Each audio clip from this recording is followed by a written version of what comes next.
बिस्मिल्लाहिर्रहमानिर्रहीम। अस्सलाम वालेकुम फ्रेंड्स, आप देख रहे हैं चैनल इलेक्ट्रिकल प्रोफेशनल। तो फ्रेंड्स, आज की इस वीडियो में हम बात करने वाले हैं कैट 3126 C12 ECM कनेक्शन पर। तो फ्रेंड्स, आज की इस वीडियो में हम ये देखेंगे कि कैटरपिलर के इलेक्ट्रॉनिक इंजन को जिस इंजन के ECM पर 70 पिन का जैक इस्तेमाल किया जाता है, उनको स्टार्ट करने के लिए हमें जैक पर कौन सी सप्लाई जो है, किन वायर्स पर हमें वो सप्लाई देना होती है, जो पॉजिटिव नेगेटिव सप्लाईज हैं जो हम जैक को इनपुट सप्लाई देते हैं इंजन को स्टार्ट करने के लिए। तो फ्रेंड्स, ये जो जैक पर हमने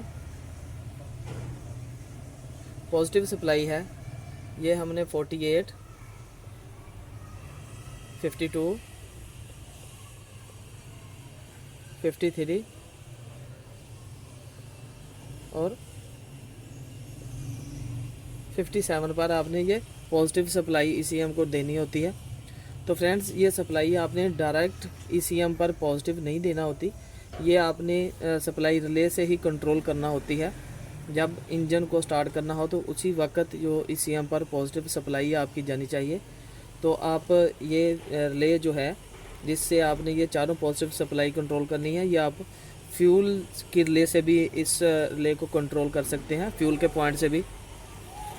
तो फ्रेंड्स, इसके अलावा जो हमारी नेगेटिव है, जो नेगेटिव सप्लाई हमने देनी है ECM पर 63, 65, 67 और 69 पर, ये हमारी नेगेटिव सप्लाई हैं जो हमने देनी है।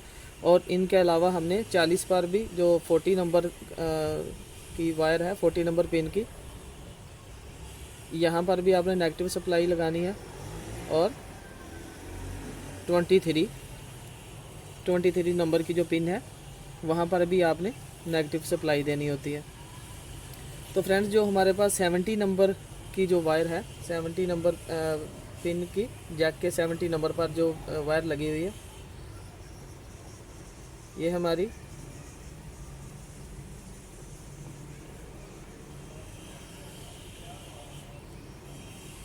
की स्विच की वायर है और इस की स्विच पर हमने पॉजिटिव सप्लाई देना होती है। तो फ्रेंड्स, ये जो 70 पिन का जैक है, यहाँ से एक नंबर शुरू होता है और ये एंड तक इस पर 70 पिन्स होती हैं। ये 70 पिन का जैक है। ये 3126 C12 के अलावा दूसरे इंजन पर भी, दूसरे इंजन के ECM पर भी ये जैक इस्तेमाल होता है। 70 पिन के जैक की जो सप्लाईज़ हैं वो हमने पॉजिटिव नेगेटिव वो आपको बता दी हैं। इंजन को रन करने के लिए ये पॉजिटिव नेगेटिव सप्लाईज़ आपको देना होती हैं। तो फ्रेंड्स, अगर आपको हमारी वीडियो अच्छी लगी हो तो हमारे चैनल को लाइक करें, शेयर करें और सब्सक्राइब करें। अस्सलाम वालेकुम।